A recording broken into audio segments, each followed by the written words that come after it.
এখানে রাম সীতার মূর্তি। দেখো এক এক জায়গায় এক এক রকমের ঠাকুর আছে।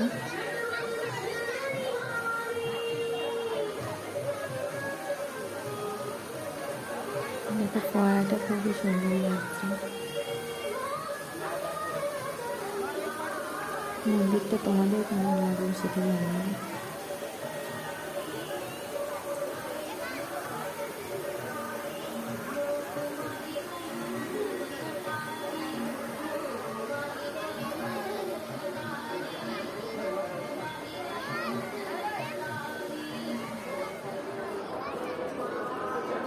মন্দিরটা ঘোরা আমাদের শেষ।